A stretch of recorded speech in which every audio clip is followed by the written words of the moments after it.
I've never been all that good at listening to instructions. When flight attendants ask passengers to put their phones on airplane mode, I don't.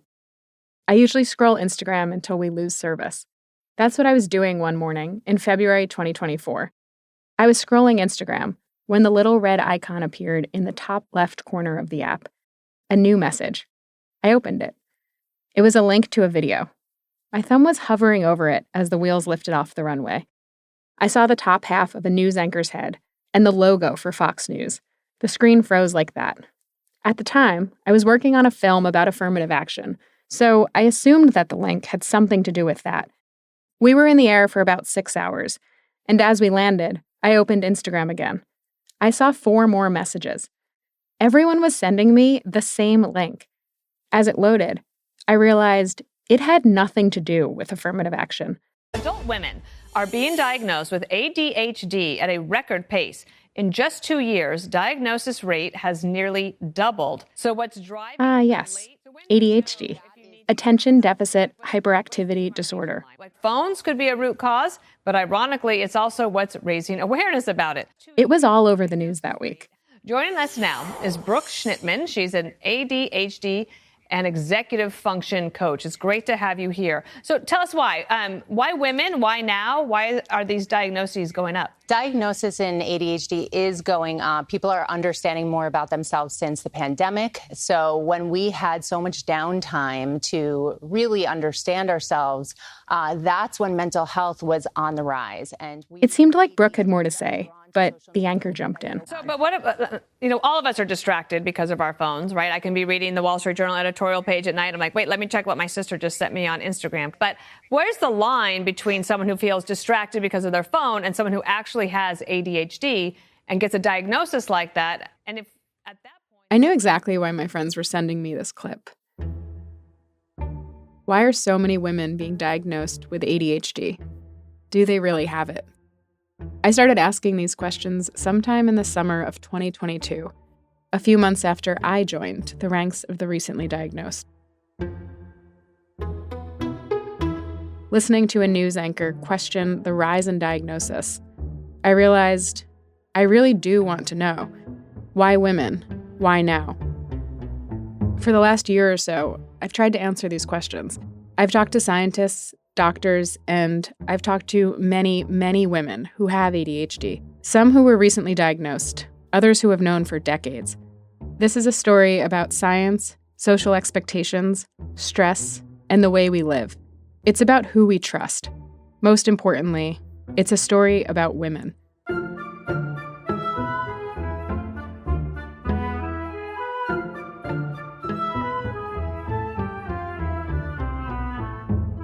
This is Climbing the Walls.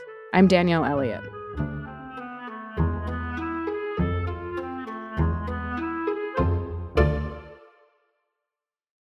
I had a fairly unique pandemic experience. I started dating someone in the first week. I was 35, and this was honestly my first relationship. Unless, you actually want to count the revolving door of 4-month situations I've been in for the last 10 years. Anyway, everything was new, and it was distracting me from everything else happening in the world. We moved in together. Things were good for a while. I remember waking up one morning and just staring at the wall, not really moving. I laid there long enough that my partner looked at me and said, "Are you okay?" And still without moving, I said, "We used to be able to get on planes and a few hours later land in a completely different part of the world. I just miss being able to be anywhere else." A few months later, we got vaccinated. A few months after that, we broke up. I stashed a few boxes at my parents' house, booked a flight, and left. I spent the next 2 months working remotely from Mexico and Belize, then went to California and Colorado for work. It was fun, but the whole time, I kept thinking about the night we broke up. We needed to break up. We both knew this was coming. He initiated a conversation, and I exploded. I had this visceral reaction. I said things that I knew would cut deep. I couldn't look at him. I started packing, taking frames off the walls. I felt out of control, and it felt really out of character. I don't yell at people, ever. I thought I'd learned to control my emotions. But that night, I acted like a child. So 3 months later, I was still beating myself up over it.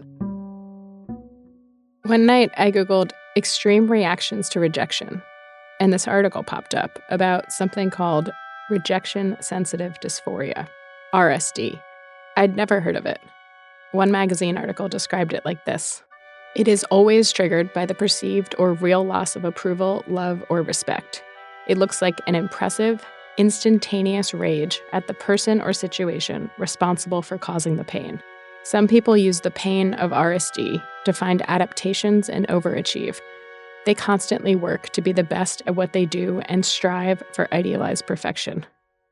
The last section of the article started with this sentence: "Rejection sensitivity is part of ADHD." I remember reading that sentence and thinking, wait, do I have ADHD? I didn't really think I could because, as far as I knew, ADHD meant you couldn't focus. When I'm interested in something or I have a deadline, I focus so well that I sort of forget the rest of the world exists. I found an article on ADHD. It explained that ADHD is a spectrum of attentional issues.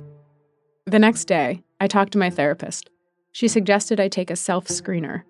So I took it, and it said that I have symptoms of ADHD. And I, for lack of a better word, I pouted. I didn't want to have ADHD. Everything I read said that women with ADHD struggle in relationships, careers, and as parents. I wanted to believe I'd figure these things out. And to hear I might have a condition that apparently makes it harder to do these things, it felt scary. I booked a telehealth appointment with a psychiatrist. On a cold morning in February 2022, I sat down in front of my computer, logged into a video platform, and started talking to a psychiatrist. It's also tricky. How do you make the diagnosis if it's not like so glaringly obvious Mm-hmm. in a child? Usually it's the hyperactivity symptoms that draw attention. There was a cop outside my window. I looked back at the screen and tried to focus on what the psychiatrist was saying. She seemed to be sitting on a bench at a kitchen table. I could see a green lawn behind her and wondered where she lived. I realized I was distracted and tried to tune back in. She was still explaining how teachers or doctors usually spot ADHD in kids. The teacher is saying, "Oh, Billy, you're really weak." Right? It's often harder when it's more of the attentional symptoms. Right. But I was recording on my phone because I wanted to be able to listen back to what she said about treatment. I wanted to get this right. She explained that girls with ADHD are usually not as hyperactive or disruptive as boys with ADHD. And since they're not disturbing their classmates or their teachers, their symptoms go unnoticed. She asked me about my childhood. How did I do in school? Did I make friends? Do I have any specific memories? I told her stories from preschool, kindergarten, 2nd grade, 5th grade, 7th grade. I asked her if ADHD is why I didn't talk or walk until a year after most kids my age. My mom says she had me tested for special education preschool, but I didn't get in. In grad school, my advisor always said, "Danielle, I think you have shiny ball syndrome." None of us suspected an actual syndrome. I just like chasing new ideas, usually before finishing whatever I'm working on. 10 minutes into the call, the doctor said she thinks I have ADHD. I wanted this to be much more complicated. I wanted her to do a whole series of tests, but there are no definitive biological markers for ADHD. No blood test that says, "Yep, you have it." Instead, the diagnosis is based on your experiences throughout your life and your family history. The official criteria is listed in a book called the Diagnostic and Statistical Manual of Mental Disorders, the DSM. It's published by the American Psychiatric Association. The DSM says that symptoms of ADHD develop by the time a person turns 12. If the symptoms begin after that, it's not ADHD. Optimize basically our executive function, right? So the frontal lobe is the seat of a lot of this. And it's tricky. Our frontal lobe is not fully developed into teenage years. So again, this is a lot of executive function. So executive function is a lot of part of our cognition. She went on like this a little bit longer, talking about something called executive function, which I'd never heard of. Then she prescribed a stimulant, which is a type of medication often used to treat ADHD. And with that, I joined the ranks of what seemed to be a rapidly emerging demographic: women diagnosed with ADHD during the pandemic. One $500 video appointment, and I was now one of those women Fox News was talking about. My insurance didn't even cover it. I wasn't sure I wanted to be on a stimulant. I wasn't sure I wanted to hear any of this, honestly. But I dug into it anyway, doing my research alongside self-discovery. That's what I do, after all. I should mention, I'm a science journalist. I also produce documentaries and podcasts. The more I learned about ADHD, it was clear that I have it. And I learned that it was so much more than what I had thought it was. I thought it was about focus and attention, but it turns out it's also about emotional regulation and scheduling and your ability to stay organized and sustain interests. I read things that said people with ADHD have a constant battle between structure and stimulation, and that we have strong internal voices that are often completely set on telling us that we're doing everything wrong. On social media, there were a lot of women talking about ADHD, and honestly, they all seemed a lot like me. College-educated, mostly well-adjusted white women who apparently wanted to be more adjusted, and that started to give me doubts. I would scroll through Instagram and TikTok and think, you all seem to have partners and children and big enough careers to help you reach large audiences on social media. If you have ADHD, how do you stay organized enough to create all this content? Is there any chance you're just capitalizing on this moment when ADHD seems to be trending? I don't like to minimize anyone else's experience. I think I was just pushing back against the idea that I had ADHD by proposing that maybe none of us women had it. That maybe we just weren't good enough. As if that's somehow better. You can't spell Danielle without denial.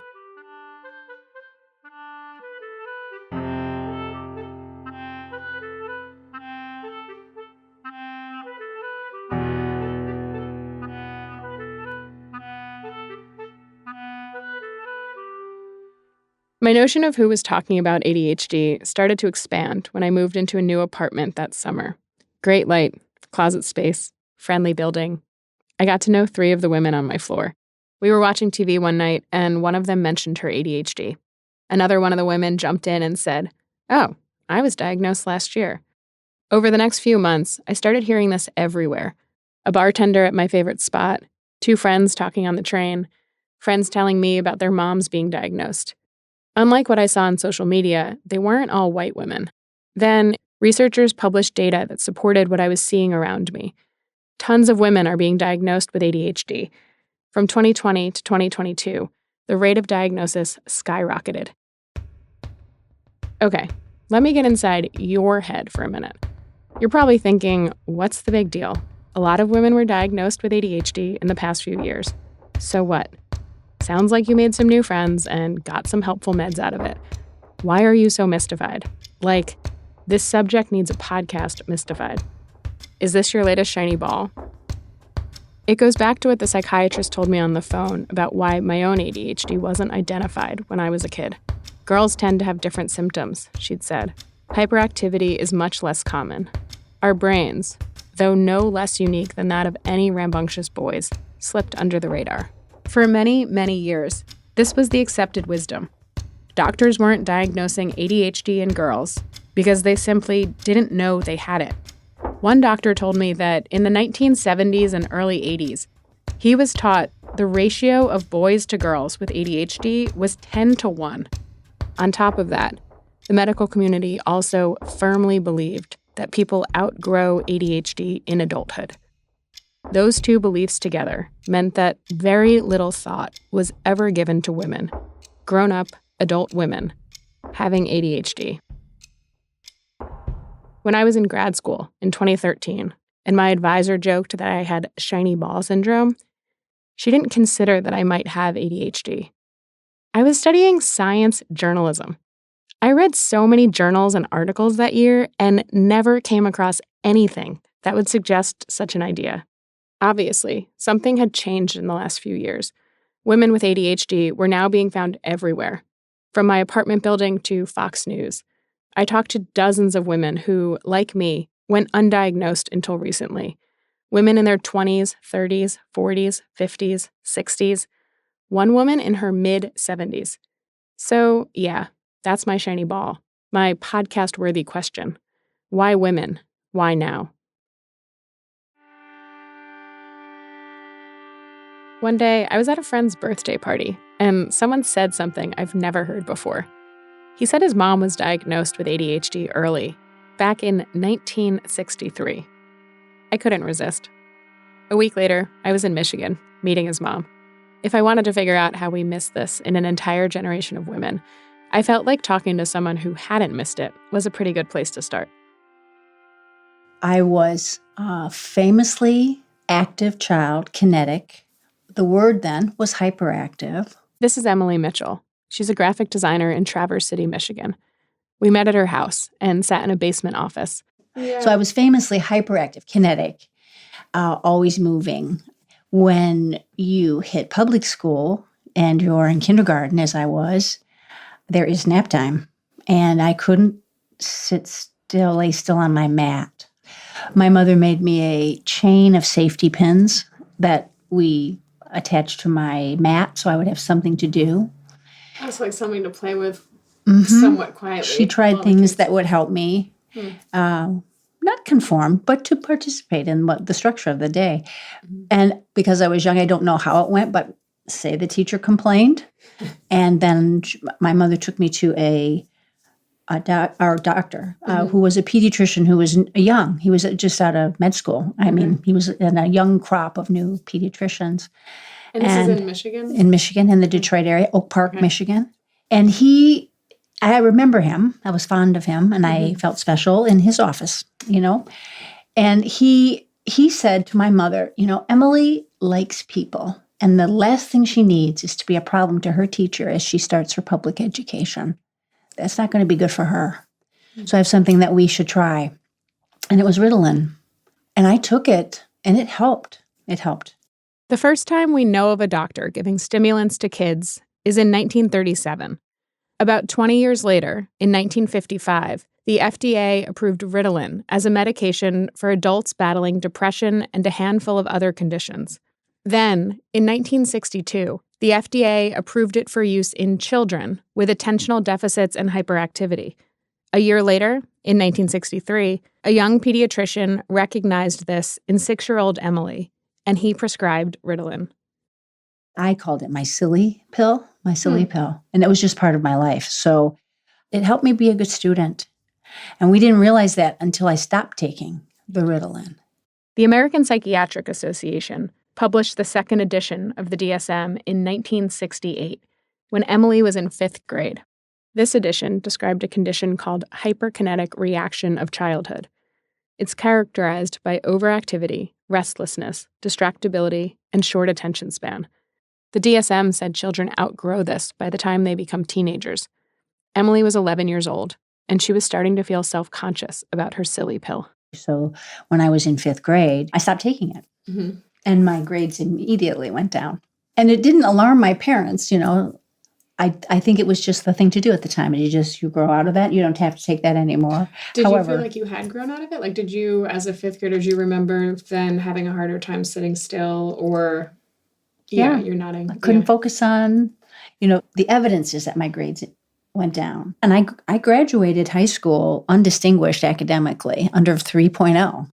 No one suspected that Emily's grades might somehow have been affected by this hyperkinetic energy because doctors thought kids outgrow the condition.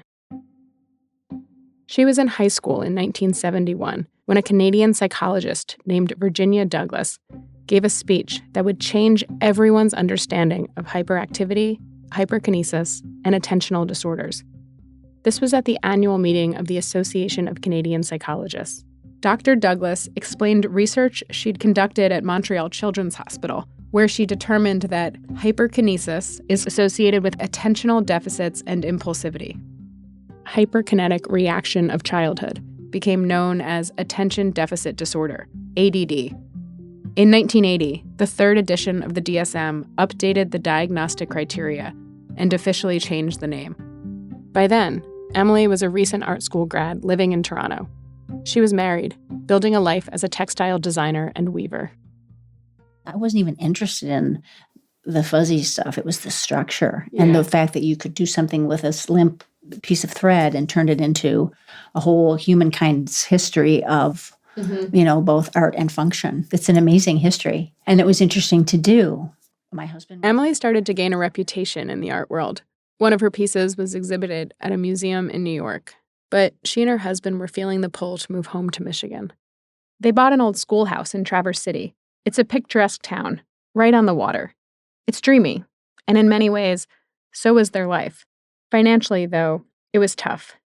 Emily waitressed and continued making art, but being an artist in Traverse City, Michigan, wasn't the same as being an artist in Toronto. Her husband had started a graphic design firm. So I joined the company, and we've been together as creative and life partners ever since. What a life. She met someone and fell in love, built a creative career, moved to this beautiful place. They had 2 little boys. Emily absolutely loved being a mom. But a few years into joining her husband at the design firm, Emily was struggling at work. So I'm in a business now with deadlines. I'm in business with a partner, someone who, in his case, was a champion workhorse, could get things done in a very structured way, on time, reliably, and at a high level, at a high professional standard. I am very good at generating ideas, but you have to close it up. Meaning you have to hit deadlines. And to hit those deadlines, you have to be decisive. She would start with lots of ideas. She could whittle the ideas down to 3 frontrunners. And I might get stuck on the 3. Okay, and so say, someone else will say, this is the final. Yeah, I just see the potential in everything. I might say, well, I really need to run out all 3. I need to take these 3 to the next level. And then while you're looking at the 3, you might say, this one has led me to a variation that, and so on. It was a problem because the schedules only allowed her to run through one final choice. She was doing 3 times the work, and it wasn't working. Emily was figuring this out as it was happening.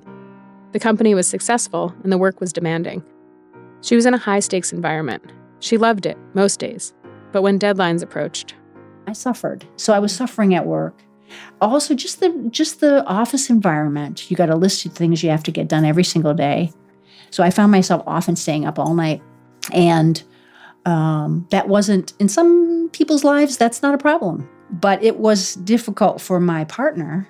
It caused a lot of anxiety for him. That was painful for me. It was painful for me because I don't like letting people down, which if you remember the doctor in kindergarten, Emily likes people. She does not like to be a problem to people. And I didn't when I was 24 or 38 either.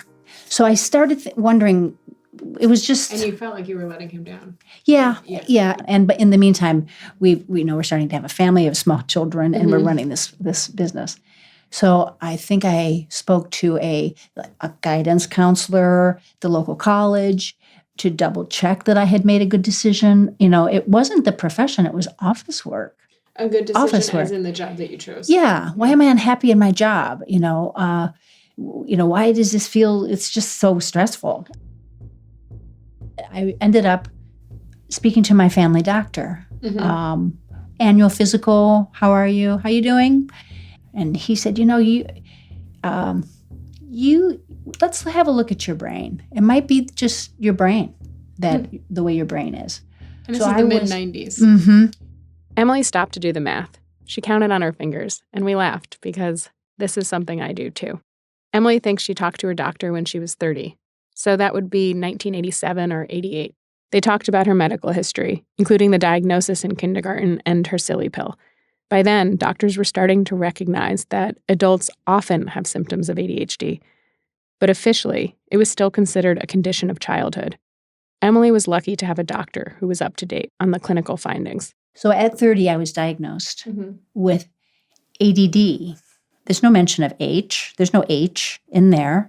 A revised edition of the DSM combined ADD and hyperactivity in 1987, now officially calling it ADHD. It was a controversial update, and one that didn't quite reach Emily at the time. She still thought of her childhood condition and her ADD as separate things. It would be a few more years before she connected them. Still, she had her diagnosis, and it helped. It answered a lot of questions about my path to that point, and it did help me make a list in my day job and stick to the list and to just use my time differently. There was impulsivity. It helped with that, less interrupting. So it was about work. The goal was to be productive at work. And it worked. Emily is my idea of the best-case scenario. Each time she recognized a challenge, she sought help, and she was diagnosed according to the most advanced scientific understanding of the time. Most women didn't have this sort of luck or privilege. Emily is quick to acknowledge that she comes from a highly educated, open-minded family. She had access to great doctors, and they treated her appropriately. It helped that she had symptoms most commonly associated with boys, but still, her experience is rare. Ideally, the science would have moved faster, but it advanced quickly enough to meet most of her needs. There was still one complication of her ADHD that she couldn't quite figure out. It wasn't about her ability to make deadlines. It had more to do with the way people treated her when she struggled with those deadlines. She grew up in a family where she was cherished and celebrated. She said she didn't really know criticism until she became an adult. Now, people, including her husband, expected her to do things in certain ways, and when she didn't, they were harsh. She struggled with this. For once, her doctors didn't have a new diagnosis. She read everything she could find on adult ADHD. She saw that someone was hosting a conference in Michigan to discuss adult ADHD, and she went. I just was very curious about how to really thrive, to really stay with it about that brain trait and to be in the company of people who were putting on workshops and conferences. They happened to be almost entirely by women, about women. At one of these conferences, Emily picked up a book called Women with ADD. My copy of that book is full of pencil on every page. It was about my job. It was also about my marriage and my partnership and what kind of partner I chose and how it was playing out that way. The book was written by a woman named Sari Solden. It was published in 1995. Emily said it helped her understand the emotional side of ADHD. For her, it was the final piece of the puzzle. But wait, 1995? What about that common story I'd heard that women were only now being diagnosed because, up until recently, no one understood how ADHD impacts girls and women? I've seen versions of this story reported in the New York Times, The Guardian, The New York Post, and all over digital media. I've heard it in newscasts. Friends say it. A psychiatrist said it to me as she diagnosed me. It's a clean story. I bought it and repeated it. Then I read Sari Solden's book, and I realized there's a problem with this version of events, in which doctors just didn't know how women experience ADHD. The problem is, it's not true. Sari lives a few hours from Emily, so I went to see her. And that day, she helped me understand my questions. Why women? Why now? In new ways. There was a huge fight keeping out adults and then women. Sari was deep in this fight. She never planned to be a pioneer, but she became one when she wrote about what it's like for women with ADHD. You don't usually get to be there at the birth of a whole new way of looking at human beings. And that was what it was. That was why it was eye-opener. It was like, wow, we can look at these people and ourselves through this new lens. That's next time on Climbing the Walls. Climbing the Walls was written and reported by me, Danielle Elliot. It was edited by Neil Drumming. Sound design by Cody Nelson. Brianna Berry was our production director. Ash Beecher was our supervising producer. And Diana White was our associate producer. Fact-checking by Mary Mathis. Research by Karen Watanabe. Our music was composed by Kwame Brant Pierce, with additional music provided by Blue Dot Sessions, and our mixing was done by Justin D. Wright. This series was brought to you by Understood.org, a nonprofit organization dedicated to empowering people with learning and thinking differences, like ADHD and dyslexia. From Understood.org, our executive directors are Laura Key, Scott Coshier, and Seth Melnick. A very special thanks to Ray Jacobson, Julie Zietz, Jordan Davidson, Sarah Greenberg, and Kathleen Nadeau. If you want to help Understood continue this work, consider making a donation at understood.org/give.